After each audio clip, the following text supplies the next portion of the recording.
Hey, this your girl Monique Latise, and you are watching Comic Life, where we talk everything comedy with some of the most influential people in the business. And today I have a special guest. Today we have Smokey Suarez. He's a living legend, one of the dopest comedians in the game, and I'm so glad to have him here with me on today. You've seen him on Comic View, Def Comedy Jam, Puff Daddy's Bad Boy of Comedy, One Mic Stand, Who's Got Joke, Laugh Mom, Martin Lawrence's First Amendment, and so on and so on. One of my favorites is Paper Soldier, and we're going to talk about that. So, introducing to you, and I'm sure you know him, Smokey. What up? What up? What up? What's going on? Oh, we finally got it to work, baby. We got it. We working today. Listen, I'm gonna jump into it because you never know what's gonna happen. Right. Um, are you born and raised in Harlem? Yeah, hell yeah. I'm a original Harlem dude, born in Metropolitan Hospital on 101st Street and First Avenue. And so you was never born. You never lived in the Bronx. Yeah, I lived in the Bronx before, yeah, but I wasn't born in the Bronx. But I born and lived in raised the, in Harlem. I was born and raised in Harlem, but I went to like junior high school and high school in the Bronx. Okay. So tell Yeah, us about who was Smokey as a child? Were you the class clown? Were you always in trouble? yeah, kinda, sorta. Yep, I always used to get in trouble, and I always used to get in the fights with people for snapping on them too much. So that was the real reason I had to start comedy. I was tired of kicking people ass. So what's your birth order? Are you the oldest, the youngest? I know you said you had, a couple of siblings. Yeah, I got a bunch of siblings, and I am the oldest. I'm You're the very oldest? yeah, Out of how many children? out of six. Wow. Okay, so you just a natural leader. Yeah, hell yeah, I always been. You know how black mothers, you got to babysit the little ones when you're young. That explains a lot about you, which we'll talk about later. I didn't realize that you were the oldest, but that makes sense now. Did you always want to be a comedian? Like when you was a little boy, what did you want to be? When I was younger, I was an athlete at first. I used to play football and I used to box. You So was a running back? yeah, I was a running back. Cause you Yeah, little. yeah, I was a running back, and I was raised boxing. My grandfather was a boxer, so we always trained boxing since we was kids. And when I got to be like a teenager and stuff like that, I started training by myself and stuff, and got into Golden Gloves and all that stuff like that. Yeah, I was really training. I was going hard too. So you were always competitive. Yeah, always, definitely always competitive. Yeah, even with joking with people, with getting money, whatever it was, I was always competitive. I ain't gonna lie. Okay. So when did it switch? When did the comedy thing start? Like where did it start? Who did someone notice it in you, or did you just say, I think I'm funny? I want to give it a try. The first time I really did my first real show. One of my homegirls that I went to high school with, um, she was a promoter and she was doing a show at Columbia University, and she dared me to do the show. She was like, "Yo, you was mad funny in school. Let me see if you can do that shit on the stage. I want you to do 5 minutes on my show." And on the show, it was Tracy Morgan, Sherry St. Clair, and Cortez was hosting. So that was my first show I ever did. I ain't do my show at no New Jacks. I went straight to the Columbia University in front of like 500 people and shit. But wait a minute, did you want to do comedy, or just because she dared you to do comedy? No, I always wanted to do comedy because I actually when I was young I used to study comedy. Like I used to always watch all I grew up watching Richard Pryor like crazy, Steve Martin, Rodney Dangerfield, Carol Burnett, Lucille Ball. You know what I'm saying? Those are the shows that I used to watch, like really Saturday Night Live and all that stuff back in the days. So I predominantly like grew up watching a lot of comedy, and like it was already instilled in me. Like I already had an idea what to do, and Right. I just needed something to make me do it. So she dared you, and you did the show. And what was your first set like? Because I know that first set is crazy. Yeah, my first set was funny, but it was funny because the dude who was hosting name was Cortez, and Cortez is one of the funniest snappers ever in the comedy game. He was like Mm. nobody could mess with him. He used to kill Capone, like anybody who tried to snap. Nobody could mess with Cortez and Snap. So he brought me to the stage. He said, coming to the stage, give it up for Darion. And he said my real name, but he said it wrong. So when he went on stage, he had this tight ass tuxedo on. So when I got on stage, I was like, give it up for Cortez with his spandex tuxedo. And then niggas just went crazy when I said that. And after that, I just did like one joke and got the hell off the stage. Did you know that night that your life was gonna change? I actually, after that show that I did, I didn't start comedy for another 2 years after that. What? Yeah. What Yeah, I took you ain't so start. long? Cause I was a street dude, you know what I'm saying? I was on the streets and stuff like that. And I always told myself, I said, if I ever really get in some trouble, then I'm gonna take comedy serious. You know what I'm saying? Then Mhm. I end up going to jail. I went to Rikers Island for like 6 to 8 months or some shit like that. Like 8 months, I went to Rikers Island. And when I was in Rikers Island, I was writing a lot. We was doing the joke session in the back of the jail at nighttime and shit. We was just having mad fun. And when I came home, I just started trying comedy. Come home from Rikers Island. Where did you call somebody and say, "Yo, I'm in. This is it"? Where did you go? Um, I, I hit a couple of open mics up, but then I started getting into competitions because they used to have a lot of competition back in the day. So, um, the first one of the first times I got into a competition, um, I placed in second in the competition against people who was already doing it for a while. I came in like third place or something in the competition, and I felt good about that. So when I came in like third place, I was like, the dude told me, he was like, yo, you could enter the competition again since you came in third. It's in a couple of months. And it was like 3 months later that they was doing it again. So during that time, I just started going in like little, like, it wasn't open mics, but it was like real spots that had, I was going on as a new jack. My boy Norm Ill used to put me on stage a lot. And from there, I end up doing the competition and winning the whole competition. It was a Wow. trip to this was at Jimmy's Cafe back in the days when they had it on Fordham with the old BBQs right next to Southside. And I had won the whole competition. I had won like $5,000 and a trip to Disneyland. To Disney. What? Yeah, yeah. Wow. Yeah, I won 5,000.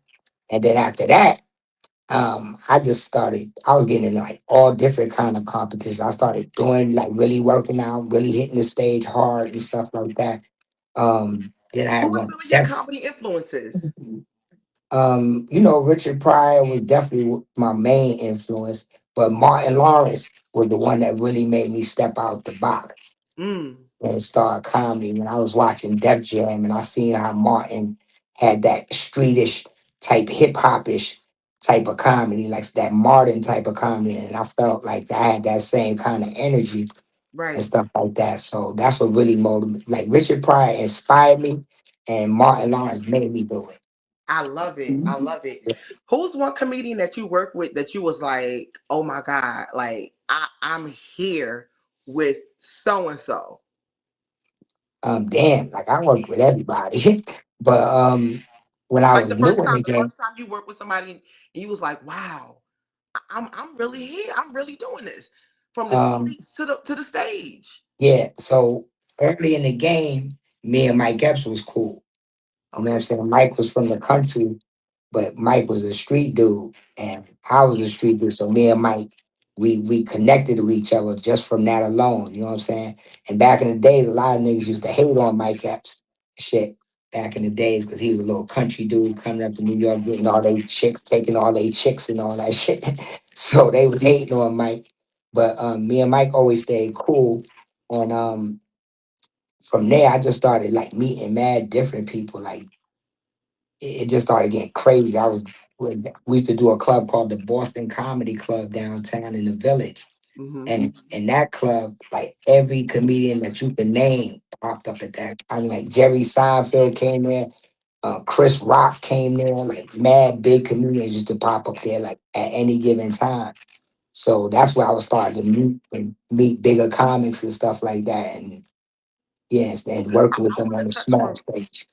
I want to touch on, like, to me, I always say that comedy is like the streets.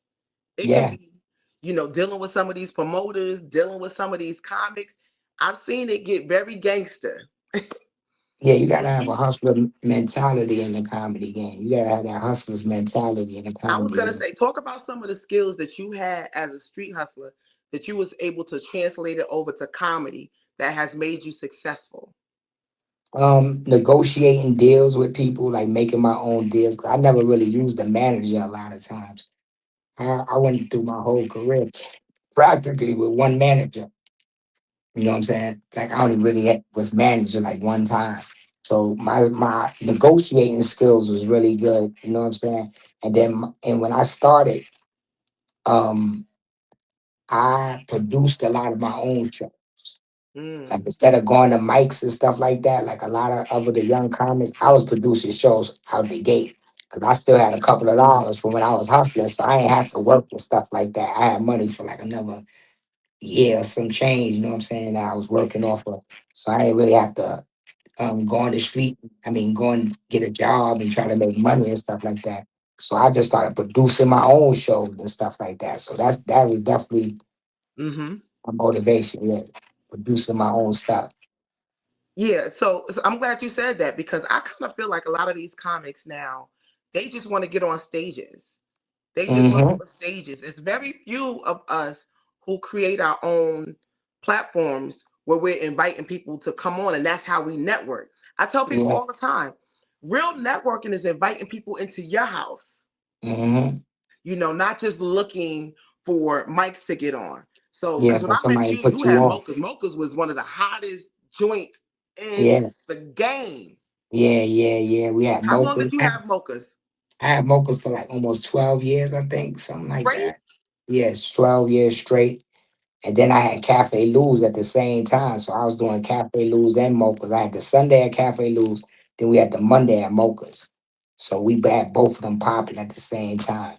So it was like, that was like me being able to produce my shows. Like I had a crowd in the Bronx, because I know a lot of people, and I had a crowd in Harlem. You know what I'm Right. saying? So yeah, it Have really you ever that got worked out. booed? Nah, never. You ain't never get booed? Nah, I never got booed. I had bad sets, but I never got booed ever. How Mhm. about heckles? How do you handle hecklers? I mean, hecklers, I got heckled a couple of times, but you know me, I'm a real, I go hard on everybody. Like I was such a good snapper. I grew up snapping, so that was my advantage. If a heckler Mm, came out, I was automatically tearing motherfuckers up. So people, and like when people came to the club, they already either they knew about me, so they wouldn't say nothing. You know what I'm saying? They knew how got you. aggressive I was on stage. Like I would go on you, and I made niggas cry before snapping on them. You know, Wow. word. Right. Have you ever so let me ask you this. In comedy, there's a thing where, like, oh, you got to be careful going before or behind someone. Have you ever felt like, nah, I don't want to follow that person? Have you ever found yourself in a position? Nah, hell no. I had to follow Chris Rock when I was in New Jack. You know what I'm saying? Because in Boston Comedy Club, you'll be ready to go on next, and one of them stars will pop up. You know what I'm saying? And they be like, yo, and they don't wait. They don't wait. They go straight on. You know what I'm Hmm. saying? So I was already used to that. I Right, was right, already right. accustomed to that. And talent used to host the Boston Comedy Club. And talent be like, yo, you could close it because you got mad energy. Like I used to be like, damn, why this nigga put me on last and shit like that. He used to put me in those type of positions and shit. But So that's what like, I yeah, love about talent, though. Talent, there was never an order with him. yeah, yeah, yeah. Because supposedly, if you've been in the comedy game the longest, whether you are the funniest or not, you're supposed to be the closer. Yeah, yeah. And sometimes, like when celebrity comics come through, they ain't gonna wait to the end of the show to go on. They ain't booked. They just popping up. You know what I'm saying? So they Right, gonna come in for 10 minutes, 20 minutes, do their thing and leave. You know what I'm saying? Like one right. time, like I said, I was at Boston, and Chris Rock went on before me, and I went on right after him, and he gave me some props. He was like, "Damn, I ain't gonna lie, yo." He said, "Yo, you did your thing." You know what I'm saying? He said you one of the reasons why I keep working out and shit like Wow. that. You know what I'm Yes. saying? So yeah, that should I like motivate. that. Yeah. He wasn't scared of the heat. Nah, he So was how long have you been doing comedy? Is it 30 years? 30 years now. Yeah, So let me ask you a question. Time has changed. Comedy is not the same as it was 30 years ago. definitely not. You got the different platforms that you had back then, like the Def Comedy Jams, the Comic View, the One Mic Stand. There's not a lot of those platforms now. The difference is from now to back in the days, you could blow up off the internet right now. You know what I'm saying? And back in the Mm, days when we wanted a TV show, you had Comic View, you had BT, you had Comic View, you had Def Comedy Jam, you had to audition for these shows. You know what I'm saying? Bad right, Boys of Comedy, you had to audition and beat out comedians. You know what I'm saying? So we would be going up against 56 people. You know what I'm saying? Sometimes right, you go up to 56 people, or you don't know how many comedians you're going up to get picked for a show. You know what I'm right, saying? right. So it was kind of difficult then. And another thing that helped me out too, that I don't know if a lot of people know, that I went to LA, I went to California, to Oakland, and I had got into the Bay Area competition in Mm, Oakland, California. And I went out there and I beat out like 86 people and won the whole thing. what? Yeah. You won? Yeah, I won the Bay. I was the first person from the East Coast to ever win the Bay Area competition. Wow, I didn't Yeah. know that. Yeah. And what was the Yeah. prize? $10,000. And that was a big deal. That's a big deal when you win. That's one of the biggest. Am I correct? One of the Yeah, that is biggest. that was the biggest competition in comedy, black comedy, period. Like everybody, Cat Williams, Mike Epps, like Bruce, like every big comedian was in that competition back in the day. And some of them never even placed. You know what I'm saying? Some of them big names, they never even placed or they didn't never won it. You know what I'm saying? So I was honored to be the first person from the East Coast to ever win that competition. So that was a big So deal. what gives you the edge? What makes you different? Like there's a lot of dope comedians out here, and there's something special about you. There really is. I know what it is. But Yeah. out of from your mouth, what do you think gives you the edge in what you do? Because pretty much I don't sit down and write jokes. I live jokes. You know what I'm Mm, saying? A lot of comedians go home like, I'm gonna write some jokes. I don't write a joke until something happens. You know mm, what I'm saying? If I see something happen or something happen in my life, or that's when I write a joke. That's when I put it to the stage. You know what I'm saying? My okay. my my comedy is more brutally honest. You know what I'm saying? Like non-fearful. I ain't care what I said about Right. nobody. You know what I'm saying? So that was kind of my advantage. Okay. And how does that relate to, let's talk about your life for a second. Um, how is dating as a living legend in comedy? Went back in the days because I don't even date right now. Like, but do you feel like the women attracted to that? Is it Oh, hard to yeah, date? yeah. I mean, I I've dated. seen you Yeah, with some baddies too. yeah, yeah. I mean, I dated. Yeah, I was getting my share of them bad ones. I ain't gonna lie, son. I was walking in the pussy like frisbees, like clink, clink, clink, clink, clink, clink, clink. Yeah, pussy. I was just walking in the pussy all the time, but um, it was cool. And I mean, when you do comedy, you meet a lot of people. You know what I'm Right. saying? And sometimes like when I met one girl I was dealing with, it was like she was kind of insecure. You know what I'm saying? Sometimes you might be around a girl who be intimidated by you. You know what I'm saying? You go out, you see everybody saying hi, she seeing everybody want to take pictures. So a lot of girls used to be like scared to deal with a comedian. You know what I'm saying? Because Be you like, nah. you get a lot of attention. Yeah, yeah. So yeah, that's what it was. I was getting a lot of attention. So girls be like, I don't like that shit. Like too many people up on you, like, too many girls and all that shit. And they always think that you was fucking them all the time. You could be saying hi or just taking a picture, and the girl think you fucking them off the gate. Do So you it was think kind do of, you think you can have success as well as love, romance? yeah, Is it possible? yeah. If you got that person that's gonna be on your side and down with you, you know what I'm saying? And understand what you do, yeah, that's definite. That's easy. Right, right. It's And definitely it's not impossible to do. You know what I'm saying? It's just right, it's right. your patience too. And What? I know you have kids. I know you're a father, Yeah, grown kids. yeah, And I think you have a younger son. How is it yeah, being a dad? How do your kids feel about knowing that their dad is one of the funniest comedians in the game? That's crazy. yeah. They used to get embarrassed and shit. Like when I walk down the street and so many people be walking up to me and shit. They used to be embarrassed of that. They'd be like, "Oh man, every time we walk down the street, somebody gotta talk to you." Da, da, da, da, da, da. You know what I'm Are you saying? Stuff funny like, with your family, like in your oh, everyday life when you oh dealing yeah, with your hell yeah, kids? hell yeah, yeah, yeah. My You kids crack is on funny. them? Do you crack on My your kids, kids? yeah, I fuck with them and they fuck with me. My kids is funny. You know what I'm saying? They wise crack back. So my kids, they got the same shit as me. You know. I was gonna ask you, like honestly, when I sit with my family, like my mother, my uncles, and my cousins, when we all sit in that living room, yo, you Hmm. don't know who the comedian is, Yeah, because we yeah, all be in our funny bag, like we be in there laughing. yeah, So yeah. when you with your family, like, are you the standout funny guy, or like is the whole family just cracking and Yeah, laughing? everybody pretty much going. Like, yeah, pretty much like my aunt and uncle was always funny to me. They always made me laugh when I was younger. They used to just be doing mad funny shit when I was young. Even if they was fighting or something, that shit used to be funny to me. You know what I'm Yeah, saying? I think that's the best kind of My comedians. grandmother was hilarious. For real? My grandmother was hilarious. She was just super funny. You know Wow. what I'm saying? My mom's is more sarcastic funny. You know what I'm saying? Okay. She'll just do some crazy shit, start dancing out of nowhere, stuff like that.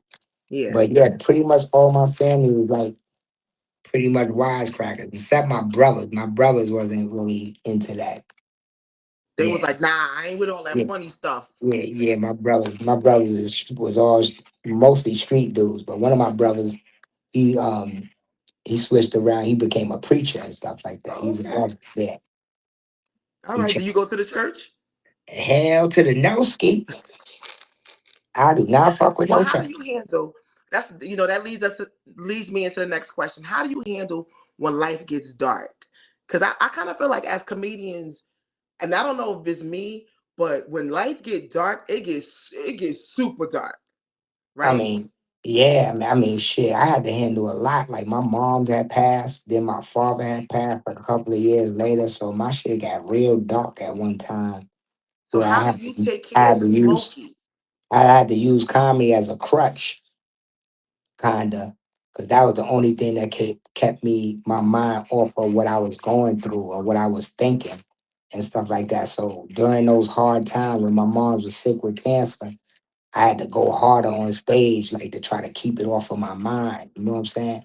And Yeah. then um about 4 years ago, my pops died. And this kind of hit me really hard because he was living with my mom's past, he moved in with me. You know what I'm Mm, saying? So I was taking care of him for years and he had got sick. And like I'm on the road, but I couldn't stay away too long because I had to come take care of him. You know what I'm saying? So it got to a point where like it got really crazy at a time in my life. Yeah, that shit got really weird. Like especially when I had to put him in a nursing home. yeah. It's not a nurse, yeah, pretty much a nursing home. He got sick with cancer too, and he had to go to hospice and all that shit. So that shit to see, yeah, like I saw both of my parents die too. Actually, like I Mm, saw my mother die in my face, and my father. I went to go visit him, and he died the next day. wow. You know what I'm saying? So that shit, that mental scar in my head, Right. kind of it fucked me up for some years. I ain't gonna lie. Yeah. So, but that's when I really started touching on comedy and trying to be on stage a lot, stay busy to keep my mind off of everything. Right. And yeah, cause I live alone, so you know what I'm saying. So I go home, the comedy life be all dope and shit in the date in the night or whatever. But when I go home, I'm dealing with demons and shit. You know what I'm saying? Going through Yes. bad depression and shit like that, thinking about my parents, thinking about looking at them for the last time and shit like that. So I used to break down it. When my mom died, I cried for like 2 years in a row. Wow. Every day, every single day I cried. Like it was crazy. So like comedy, like I said, it was like my own therapy. Yeah. So I had to use that for my therapy. I ain't had no real girlfriend to really get me through nothing. Um, so yeah, I had to use comedy as my crutch. And I'm glad you're sharing that because people look at you and look at you on stage like last night we had a show and I'm watching you, right? And I'm watching you go through a transition and I'll let you talk about it, but Mm-hmm. just watching you and seeing you evolve even from already being here, Mm-hmm. just watching you grow in the space that you're in now.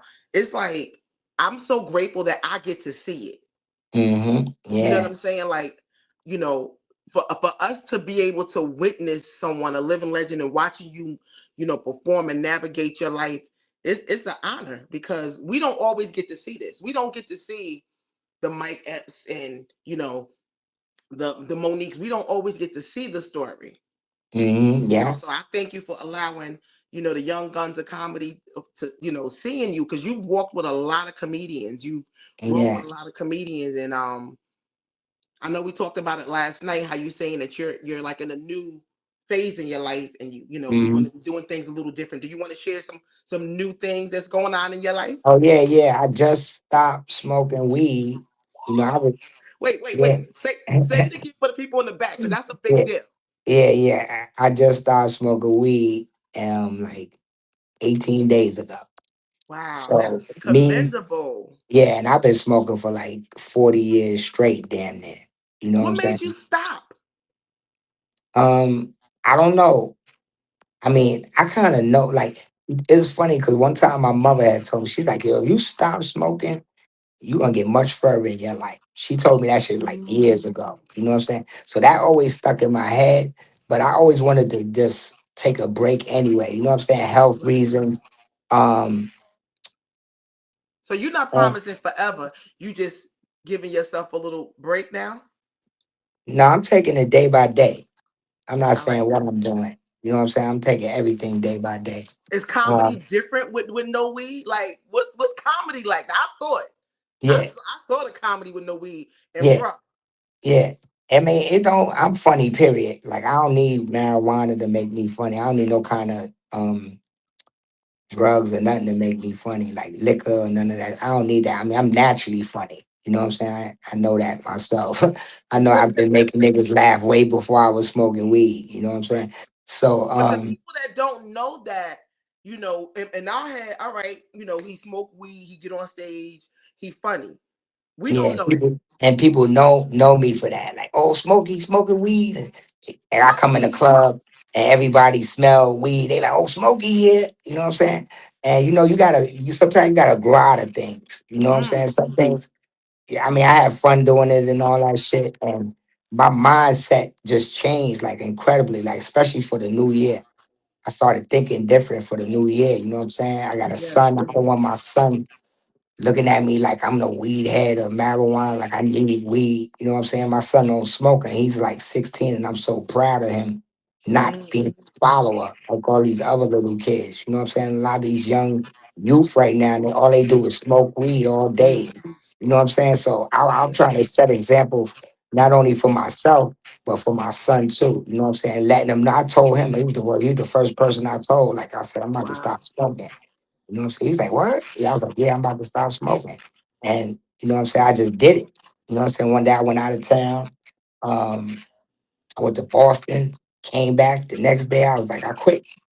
Wow. And then after that, it was tough. I ain't gonna lie. That fucking first week was incredibly fucking tough. You Yeah. know what I'm saying? That shit is like being on crack or something. I ain't gonna lie. Ha- The did it is it changing your circle? Because I feel like weed brings a lot of people together, whether it's Mhm. good or whether it's bad. Yeah, I I smoke, you mean, it's smoke, let's funny. roll up. You feel me? It's funny because a lot of my friends that I used to smoke with, they don't call me like they used to. You know what I'm saying? Cause and especially like they knowing I was the number one provider for weed. Like I've been providing comedians with weed for my whole career. You know what I'm Wow. saying? My whole career, I've been nigga knew. Oh, I'm going to Smokey here. Let light up smoke, light up smoke. I know you got it. I know you got It it. ain't So and it ain't niggas, like that no more. yeah. So niggas was expecting me, like you know what I'm saying, to have it. Wow. So I have somebody drive me to the spot, and I'll buy them a bag, and I'll buy me some smoke. So they was used to that. So a lot of people who I was being around who smoke, they kind of distanced themselves from me, and I distanced myself from them too. You know what I'm saying? Kind of. Like, I'm still cool with people, but I don't really want to be around people who smoking all day, and I'll be asking for that kind of respect. Like if you around me, don't smoke around me. You know what I'm Right. saying? Right. And Set your boundaries. yeah, and if I see somebody who can't deal with that, I kind of back up off of them. You know what I'm Mm-hmm. saying? Mm-hmm. Like I was with a girl the other day, and she was smoking. I was in the Poconos at her crib, and she lit up a joint around me. And she asked me, she said, "You mind if I smoke?" I said, "I don't care. Like, as long as you don't like in front of me, like blowing." So she came in the room and she was talking to me and she was smoking like that shit was lit. And I'm in my mind, I'm like, come on now. Like I said, you could smoke. I ain't say smoking like right in front of me, like you know what I'm Right. saying. And she pretty much picked that shit up because I was every time she come around me, I'm like, No, she you're not trying to acting funny now. Oh she my came God. around me twice. And she came around me twice. And the second time she came around, I was like this, like Wow. covering my nose. So the third time she came back around, she put that shit out and came Right. back to talk to me. I said, you can talk to me, but don't talk to me with weed blowing in my face. Like, you know what I'm saying? You gotta have some kind of respect right now. Even though I mean it's all about my willpower, but I just don't want to smell it because it stink to me right now. Right. You know Right. what I'm Right. saying? Right. Well, I'm proud of you because that's a big deal. That's a big deal. Yeah, it is Um, big for me. I ain't gonna lie. it is That a shit is very hard. big deal. I was having Um, nightmares and everything. That should make you have nightmares and everything. That shit is crazy. wow. Wow. Well, congratulations, bro. Like for real, for real. Waking up in um, the middle of the night, having wild ass dreams. I done killed about 30 people in my dreams. I'm like John Wick in my motherfucking dreams. I ain't gonna lie. wait a minute. Since you stopped or before? Yeah. But since I stopped, when I was smoking, I wasn't having no dream. I ain't even gonna lie. I stopped smoking, I be having like 3 or 4 dreams a night. Oh wow. Well, so I be I getting wonder up what's like that about. I don't know. I mean, I read about it because I did a lot of research when I was trying to smoke. I did a lot of research about quitting smoking before I Okay. stopped smoking. So I had to do little things to keep me occupied. Like when I first started, I would get up like early in the morning. I would do yoga. I would do like um, stretching and stuff like that. Hmm. Meditation, like just anything to keep my mind occupied. You know what I'm saying? Right. And then I would have cravings. Like sometimes I ain't gonna lie, I was feeling like I was gonna break down, and I just got through it. It's like you know what I'm saying. One day I ain't gonna lie, it was like a couple of weeks ago. The football game was on, and I was so used to going to my brother and cousin's house to smoke weed and watch football every Sunday that I still had some weed that I had from Boston when I left Boston. Somebody gave me a big ass jar of weed. Hmm. So when I went to go watch football with them, I was like, fuck it, let me bring this weed in case I want to smoke. And I said, I might want to finish this off and then I'm gonna quit. But I already quit for like 5 days or 6 days already.